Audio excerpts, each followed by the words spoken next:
नमस्कार, city centre show में आपका स्वागत है। मुंबई से मैं हूं पूजा भारद्वाज और शो की हम शुरुआत कर रहे हैं कोलकाता घटना से, जिसके विरोध में नॉर्थ 24 परगना और दिल्ली में कैंडल मार्च निकाला गया। नॉर्थ 24 परगना में पीड़ित डॉक्टर के माता पिता भी कैंडल मार्च में शामिल हुए। इसके साथ ही इंडियन एथलीट सुष्मिता देवनाथ भी कैंडल मार्च में शामिल हुई। वहीं दिल्ली में भी जंतर मंतर पर कोलकाता केस को लेकर कैंडल मार्च निकाला गया।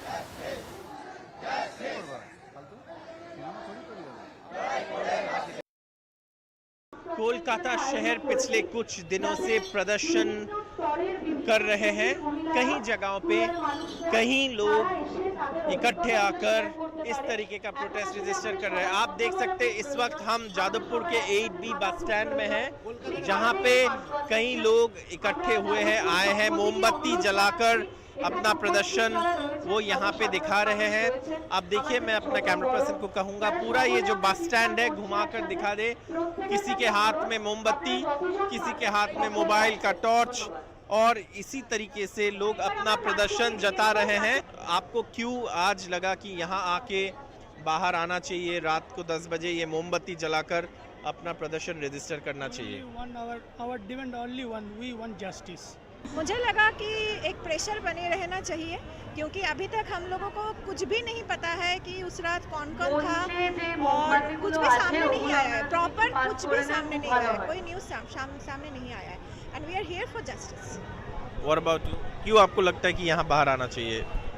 जो मतलब पिछले शायद आज 25 या 26वां दिन है, एंड सिर्फ एक ही इंसान का नाम हम लोगों को पता चला है अब तक, लेकिन बाकी किसी का नाम पता नहीं चला। और इतने सारे मतलब जब उनकी मौत हुई और उनके बीच में FIR होने से उसके पहले पोस्टमार्टम, इतने सारे मतलब देयर आर मिसिंग लिंक्स। एक महिला के साथ अपने वर्क प्लेस पे जो हुआ है, 36 घंटा ड्यूटी के बाद अगर किसी के साथ ऐसा होता है तो ज़रूर इस तरीके का तस्वीर आपको सामने दिखाई देते हैं। जो यहाँ पे लोग हैं मोमबत्ती लेकर अपना प्रदर्शन वो यहाँ पे रजिस्टर कर रहे हैं, और लोग इकट्ठे होकर यहाँ पे जादवपुर के 8B बस स्टैंड में अपना प्रदर्शन रजिस्टर कर रहे हैं। कैमरा पर्सन अनिरुद्ध त्रिपाठी के साथ जादवपुर, कोलकाता से सौरभ गुप्ता, NDTV इंडिया। और तृणमूल कांग्रेस के राज्यसभा सांसद सुखेंदु शेखर रॉय ने कोलकाता घटना के खिलाफ दिल्ली में अपने आवास के बाहर कैंडल जलाकर विरोध प्रदर्शन किया। NDTV से एक्सक्लूसिव बातचीत करते हुए वो भावुक हुए और पूछा कि बंगाल को आखिर हम अब सभ्य कैसे बुला सकते हैं अगर हमारी बेटियां ही सुरक्षित नहीं हैं।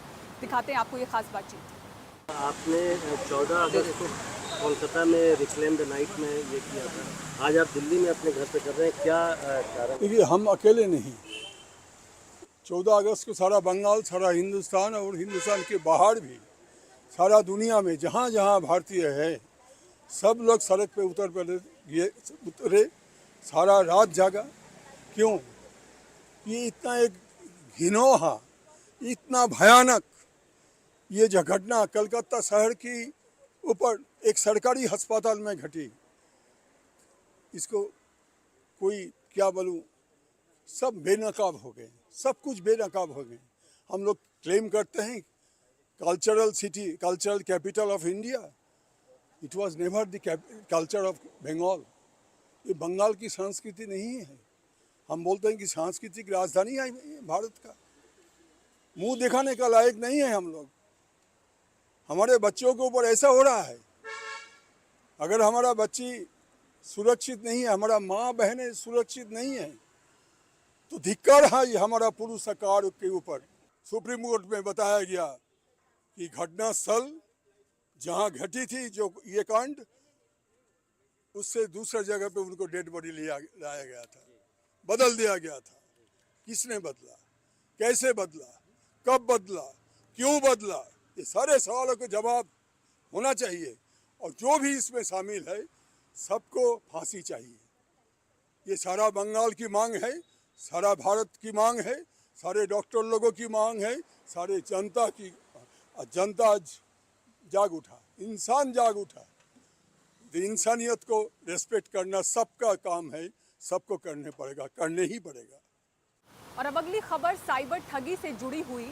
हर दिन लोगों को ठगने के लिए नए तरीके आजमाए जा रहे हैं और इसी कड़ी में आपको बता दें कि एक हाई बॉक्स नाम के ऑनलाइन ऐप ने 100 करोड़ रुपए की लोगों से ठगी की है। क्या है पूरा मामला, प्रेरणा शर्मा की इस रिपोर्ट में आपको दिखाते हैं। लास्ट 1.5 हफ्ते पहले ही ये मतलब न्यूज़ आनी शुरू हो गई कि ना फेक के पैसे नहीं निकल रहे। मैंने भी ट्राई किया बट नहीं निकल रहे। तब से वो प्रोसेसिंग में अटके पड़े, कुछ नहीं हो रहा उनका। नोएडा की एक सॉफ्टवेयर कंपनी में काम करने वाले नौजवान ने मोटी कमाई के झांसे में आकर अपनी मेहनत के 5 लाख हाई बॉक्स नाम के एक ऐप की साइबर ठगी में गंवा दिए। ऐसा एक्चुअली क्या ना, मेरे कुछ दोस्त कर रहे थे इस पर, तो उनका पैसा बनने लगा था। तो उन्होंने बताया कि ऐसा करना है। अब कुछ पैसा मेरे पास भी पड़ा हुआ था, तो मैंने इन्वेस्ट स्टार्ट किया। लगभग ये मार्च में मैंने स्टार्ट किया, ठीक है। तो पैसा पहले बन रहा था, निकल रहा था, तो थोड़ा निकाल रहा था। बट क्या था उसमें चार्ज था, तो बार बार क्या हुआ, मतलब ज़्यादा ही डिडक्ट हो जाते थे। तो फिर एक टाइम क्या मैंने बल्क लगा के छोड़ दिया। तो बॉक्स खरीदते थे डेली 4 से 5 और उसके पैसे आ जाते थे रीसेल के। ऐसा होता गया। अभी क्या है ना, लास्ट 1.5 हफ्ते पहले ही ये मतलब न्यूज़ आनी शुरू हो गई कि ना फेक के पैसे नहीं निकल रहे। तो सबने निकालने ट्राई किया, मेरे कुछ दोस्तों ने भी, मैंने भी ट्राई किया बट नहीं निकल रहे। तब से वो प्रोसेसिंग में अटके पड़े, कुछ नहीं हो रहा उनका। ट्रस्ट आ जाता है, स्टार्टिंग से मिलता है तो जी।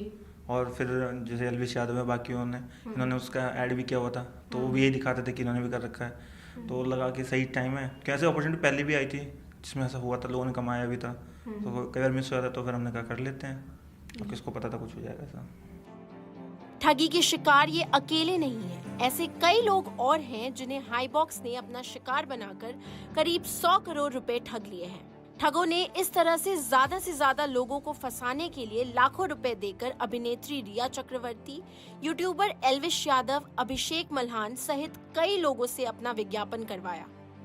बॉक्स में भी ऐसा लुभावना वादा करता है। ये सॉर्ट ऑफ आप समझ लीजिए गेमिंग टाइप है। लोगों को इस प्रकार से उनको अट्रैक्ट करते हैं कि आपको बहुत ज़्यादा प्रॉफिट होगा, और उस प्रॉफिट के लालच में लोग आगे इसमें पैसा लगाते हैं। और फिर वो अल्टीमेटली, जैसे गैम्बलिंग में कुछ अल्टीमेटली हारना ही होता है, इसमें भी यही बात लग रही है। कंप्लेंट्स हो रही हैं, शायद एफआईआर भी हुई हैं कहीं ईस्ट दिल्ली में, और उसकी इन्वेस्टिगेशन भी हो रही है। तो इसका पता लगाने के बाद देखेंगे कि कौन कितने आदमी किस प्रकार से चीटिंग या उसमें किया है, और उनके खिलाफ जो भी कार्रवाई होगी आगे देखने को मिलेगा। हाई बॉक्स एक ऐसा ऐप है जिस पर 300 से लेकर 1 लाख रुपए तक लगाने पर एक बॉक्स मिलता था। बॉक्स खोलने पर उसमें से निकलने वाला सामान इसी प्लेटफॉर्म पर 1% ज्यादा रकम पर खरीद लिया जाता था। अगर किसी शख्स ने 1 लाख का बॉक्स खरीदा तो उसका सामान 1,01,000 रुपए में वापस बिक जाता था। अलग अलग शहरों में इसके ऑफिस थे। नोएडा के सेक्टर 126 में इसके ऑफिस के गार्ड ने बताया कि कंपनी कुछ महीने पहले बंद हो चुकी थी और पूछताछ करने कई लोग आते हैं, लेकिन सभी कर्मचारी ने अपने नंबर बंद कर लिए हैं। हर रोज साइबर ठगी के नए तरीके सामने आ रहे हैं और जो लोग हैं वो भी बिना मेहनत किए कमाने के झांसे में फंसे जा रहे हैं। ऐसे में इन मामलों पर काबू करना बेहद जरूरी हो जाता है। नोएडा से प्रेरणा शर्मा, एनडीटीवी इंडिया के लिए। दिल्ली विकास प्राधिकरण यानी कि डीडीए के जिन फ्लैट्स को खरीदने के लिए ग्राहकों में होड़ लगी रहती थी, आखिर वो बिक क्यों नहीं रहे? जिन डीडीए फ्लैट्स को खरीदारों ने खरीदा है, आखिर वो छला हुआ क्यों महसूस कर रहे हैं? और पिछले कुछ सालों से डीडीए आखिर अपने फ्लैट्स को बेचने के लिए जद्दोजहद क्यों कर रहा है? ऐसे ही कुछ सवाल दिल्ली एनसीआर में रहने वालों के सामने हैं और इन्हीं सवालों को समझने के लिए आपको दिखाते हैं हमारी एक्सक्लूसिव रिपोर्ट।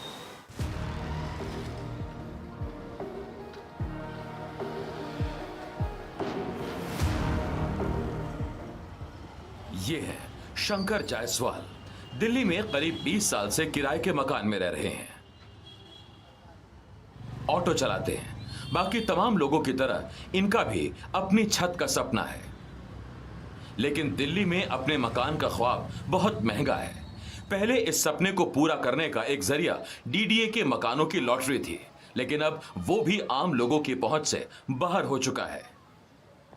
बिल्कुल, कई बार सोचा मैंने, लेकिन सर एक तो दूरी बहुत काफ़ी बना हुआ है कि, और दूसरा है कि पैसे कमाई के साधन नहीं है उधर, और इस वजह से हम लोग ले नहीं पा रहे हैं। और यहाँ का रेट और जो प्राइवेट जो बनाते हैं फ्लैट है, और वो रेट्स बिल्कुल लगभग सेम है। तो वो उतने रेट में महंगे में तो हम लोग ले नहीं पाएंगे ना। वो सस्ते हों तो फिर भी लेने की कोशिश भी करें, पर इसी वजह से हम लोग नहीं ले पाते हैं। पिछले 1 दशक में डीडीए ने जितने फ्लैट्स के ऑफर लाए, उनमें से कई बार तो आधे बिके ही नहीं। द हिंदू अखबार में छपी एक खबर के मुताबिक डीडीए की कुछ स्कीमों का ये हाल रहा। 2014 में 25,040 फ्लैट्स में से 12,270 फ्लैट्स नहीं बिके। 2017 में 12,617 में से 9,286 फ्लैट्स नहीं बिके। 2019 में 17,922 में से 15,902 फ्लैट्स नहीं बिके। 2021 में 1,353 में से 860 फ्लैट्स नहीं बिक पाए। अब इन मकानों को देखिए, इन्हें झुग्गियों से हटाकर डीडीए के इन मकानों में बसाया गया, लेकिन ये लोग कहते हैं कि हमारी झुग्गी ही बेहतर थी। यहाँ तो सोसाइटी है ना, वहाँ तो झुग्गी झुग्गी ही था, फिर भी हम लोग खुश थे। यहाँ आके तो हम लोग को परेशानी उठा रही। कोई सुविधा नहीं है, जैसे बोला था कोई सुविधा नहीं है। पीने का पानी के लिए बोला था, ऊपर कुछ नहीं है। अभी बोला लग जाएगा लगेगा तब लगेगा। अभी तो हमारा फिलहाल कुछ नहीं है। पीने के पानी के लिए आपको नीचे जाना पड़ता है? पीने का पानी के लिए नीचे जाना पड़ता है। नाम बड़े और दर्शन छोटे। एक तो मकानों की कीमत गरीब आदमी की पहुंच से बाहर है, दूसरी उनकी गुणवत्ता पर भी लोगों के सवाल है। कोई ताज्जुब नहीं, डीडीए के जिन मकानों के लिए एक जमाने में मारामारी होती थी, अब उन्हें लेने वालों की कमी पड़ रही है। ये हाल तब है जब पूरे दिल्ली एनसीआर में अफोर्डेबल हाउसिंग की भारी किल्लत हो रही है। हमने इस बारे में डीडीए का पक्ष जानना चाहा, लेकिन अभी तक हमें कोई जवाब नहीं मिला।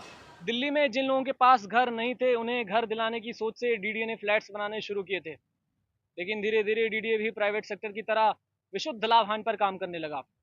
इस दौरान प्राइवेट सेक्टर ने जो लग्जरी और प्राइम का जो वैल्यू एडिशन दिया वो डीडीए नहीं कर पाया, जिसके चलते लोगों का डीडीए के फ्लैट से मोह भंग होने लगा। विमल कुमार पांडे, एनडीटीवी। और अब ये बात राजस्थान की करते हैं, जहां मॉनसून सक्रिय हो गया है। दक्षिणी और पश्चिमी राजस्थान में भारी बारिश हो रही है। कई जगहों पर बाढ़ जैसे हालात हैं। इसकी वजह से रेलवे ट्रैक डैमेज हुए हैं। क्या हालात है आपको दिखाते हैं हर्षा कुमारी सिंह की इस ग्राउंड रिपोर्ट में। पटरियां हवा में झूल रही हैं क्योंकि इनके नीचे से जमीन सरक गई है। नजारा जोधपुर के ओसियां का है। भारी बारिश ने दक्षिण और पश्चिम राजस्थान के रेगिस्तानी इलाकों को समुद्र में बदल दिया है। माही बांध के सभी गेट खोलने से बेणेश्वर धाम टापू बन गया है और धाम को जोड़ने वाले 3 पुलिया पर पानी की चादर चल गई है। वहां 5 से 60 फुट पानी जमा है और कई लोग फंसे हुए हैं। जब तक पानी नहीं उतरेगा, बेणेश्वर से नीचे आने का रास्ता बंद रहेगा। उदयपुर में भी बारिश की वजह से तालाब लबालब हो रहे हैं। आयड़ नदी उफान पर है। अहमदाबाद और उदयपुर के बीच लंबा जाम लग गया है। जैसलमेर में भी भारी बारिश की वजह से बरसाती नदी उफान पर है। जैसलमेर के चूंधी गणेश मंदिर में कक नदी का पानी पहुंच गया है। लोग कह रहे हैं कि गणेश चतुर्थी के ठीक पहले गणपति का जल अभिषेक दिख रहा है। पूर्वी राजस्थान में दौसा, करौली और सवाई माधोपुर में भी नदी नाले उफान पर हैं और तालाब भर चुके हैं। पांचना बांध का पानी भरतपुर के घना अभयारण्य तक पहुंच चुका है, जो परदेसी परिंदों के लिए वरदान साबित हो रहा है। जयपुर और अजमेर को पीने का पानी पहुंचाने वाला बीसलपुर बांध भी अब बस छलकने ही वाला है। जयपुर से Harsha Kumari Singh, NDTV India.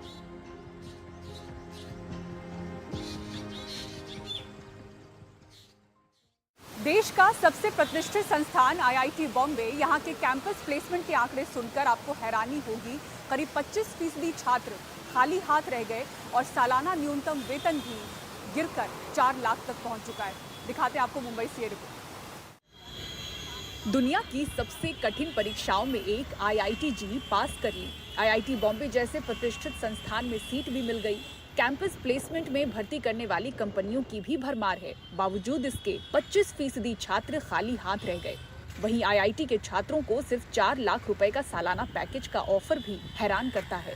IIT Bombay ने अपने एकेडमिक ईयर 2023-24 की प्लेसमेंट रिपोर्ट जारी की है। आईआईटी बॉम्बे में 2024 के प्लेसमेंट सीजन में 25% ग्रेजुएट छात्रों को कैंपस प्लेसमेंट नहीं मिला। इस साल का न्यूनतम सैलरी पैकेज भी गिरकर 4 लाख रुपए प्रति वर्ष हो गया। पिछले साल ये 6 लाख रुपए था। 435 छात्रों ने प्लेसमेंट के लिए खुद को रजिस्टर तो किया, पर शामिल नहीं हुए। शामिल हुए कुल छात्रों में 504 को नौकरियां नहीं मिल सकी। 206 छात्र 10 लाख से कम के सालाना पैकेज पर चुने गए। इस साल कैंपस में भर्ती करने वाली कंपनियां 324 से बढ़कर 364 हो गई हैं, यानी 12% का इजाफा हुआ है। पिछले साल प्लेसमेंट के लिए रजिस्टर किए गए छात्रों में से 82% छात्रों को नौकरी मिली थी, जबकि इस साल 75% छात्रों की प्लेसमेंट हुई है। उद्योगों का रुझान भी बदलता दिखा। पिछले साल की तुलना में कंसल्टिंग ऑफर में भी गिरावट आई। इस साल 29 कंसल्टिंग फर्म्स ने केवल 117 ऑफर दिए। वैसे आईआईटी बॉम्बे के छात्र इन आंकड़ों को कमजोर ग्लोबल इकोनॉमी का नतीजा मान रहे हैं और भविष्य को लेकर सकारात्मक हैं। एग्जैक्टली से डिस्करेजमेंट नहीं बोल सकते, क्योंकि यहाँ पे आना ही मतलब बहुत बड़ी बात होती है। बच्चे हार्ड वर्क करके आते हैं, तो वहाँ पे कई बार क्या होता है, कुछ लोग ड्रॉप आउट लेके यहाँ से या कंप्लीट ग्रेजुएशन के बाद वो लोग स्टार्टअप वगैरह पे जाते हैं, कुछ लोग हायर स्टडीज़ पे जाते हैं। तो एक तरह से ये भी देख सकते हैं कि और बहुत सारे डाइवर्स चीज़ों में इंटरेस्ट होता है लोगों का, तो कुछ हो सकता है कि बाहर के मार्केट के वजह से स्लो डाउन जो हुआ है उसके वजह से इम्पैक्ट हो। Regarding IIT Bombay, it is a paradise to all. Whoever coming here will be going back with flying colors. I can only answer like that. Placement data IIT Bombay का तो actually it's the number 1 college, तो placement data is not really a problem here. But actually India में अभी at the moment recession and all is not impacting that much. तो jobs है काफ़ी सारी, it's just that सही तरीके से ढूंढने की ज़रूरत है। बाकी तो जॉब्स वगैरह है सारे। एनकरेज नहीं है डेफिनेटली इतने लोग, बट फोकस इज़ कि focus on your own placements, आपकी खुद की प्रिपरेशन पे फोकस करो। एंड ब्रांड नेम है IIT Bombay, so just ensure that brand name है and it will take you forward, that's it. IIT Kanpur के पूर्व छात्र और प्लेसमेंट मेंटोर धीरज सिंह बताते हैं कि 2023 के मुकाबले इस साल बिना नौकरी के छात्रों की संख्या लगभग दोगुनी हो गई है और करीब 47% आईआईटी बॉम्बे ग्रेजुएट्स को नौकरी का संकट घेरेगा।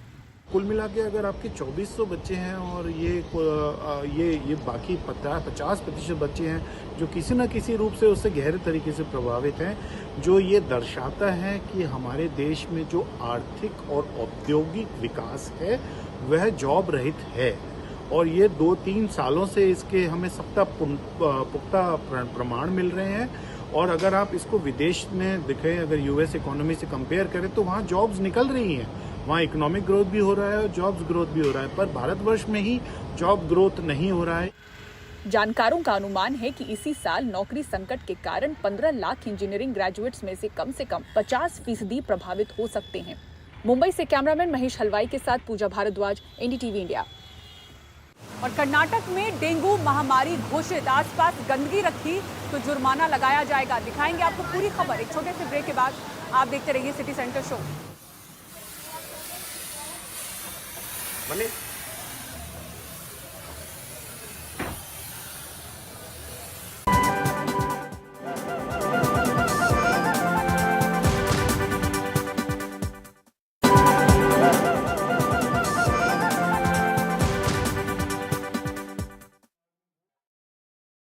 अगली खबर कर्नाटक से, जहां डेंगू के बढ़ते मामले को देखते हुए राज्य सरकार ने महामारी घोषित कर दिया है। साथ ही जिलाधिकारियों को विशेषाधिकार दिया गया है कार्रवाई करने के लिए उन लोगों पर जो अपने आसपास की गंदगी साफ नहीं करते। ऐसे लोगों पर जुर्माना लगाया जाएगा। कर्नाटक से रिपोर्ट आपको दिखाते हैं। शहर के बड़े सरकारी अस्पतालों में से एक केसी जनरल अस्पताल में डेंगू के लिए एक खास वार्ड बनाया गया है, जहां 40 साल के अभिजीत की हालत सुधर रही है। निजी सुरक्षा गार्ड का काम करने वाले अभिजीत सरकार बदन में दर्द और तेज बुखार की वजह से यहां लाए गए थे। उधर 7000 में चला गया तो प्लेट रिपोर्ट, उसके बाद इधर आके भर्ती हुआ। 2 दिन में इधर बहुत इम्प्रूव हुआ, अभी बहुत बढ़िया है। जगह जगह सरकार साफ सफाई और फॉगिंग करवा रही है ताकि मच्छरों से छुटकारा मिल सके। इन कोशिशों का असर दिखने भी लगा है। The cases has come down since past 10-15 days compared to the adult population. पिछले 10-15 दिनों में मामले कम हुए हैं। वयस्कों की जगह बच्चे ज्यादा संक्रमण का शिकार हो रहे हैं। पहले जहां एडमिशन के लिए हर हफ्ते 8 से 10 मरीज आते थे, वहां फिलहाल 2 ही हैं। Hardly we are having the 2 dengue positive confirmed cases. Karnataka में इस साल अगस्त तक डेंगू के 25,408 मामले सामने आए। इनमें से सबसे ज्यादा 11,590 मामले बेंगलुरु में पाए गए। डेंगू के कारण 12 मौतें हुई हैं। महामारी घोषित होने के बाद अब गंदगी फैलाने वालों पर 200 रुपए से लेकर 1000 रुपए तक का जुर्माना लगेगा अगर साफ सफाई नहीं करवाई गई। Though dengue cases are coming down right now, it is not that it is a cause of any. Dengue के मामले कम हुए हैं, घबराने की ज़रूरत नहीं है, लेकिन जब तक बारिश का मौसम खत्म नहीं होता तब तक एहतियात बरतनी होगी। We want to be more careful about it. सरकार का दावा है कि डेंगू का चरम बीत चुका है, मामलों में कमी आई है, घबराने की ज़रूरत नहीं है, लेकिन ज़रूरत है सावधानी बरतने की। केसी जनरल अस्पताल बेंगलुरु से कैमरामैन गोविंद मूर्ति के साथ निहाल खिदवई, एनडीटीवी इंडिया। और सिटी सेंटर शो में फिलहाल इतना ही। पूरी टीम को दीजिए इजाजत। खबरों के लिए देखते रहें एनडीटीवी इंडिया। नमस्कार।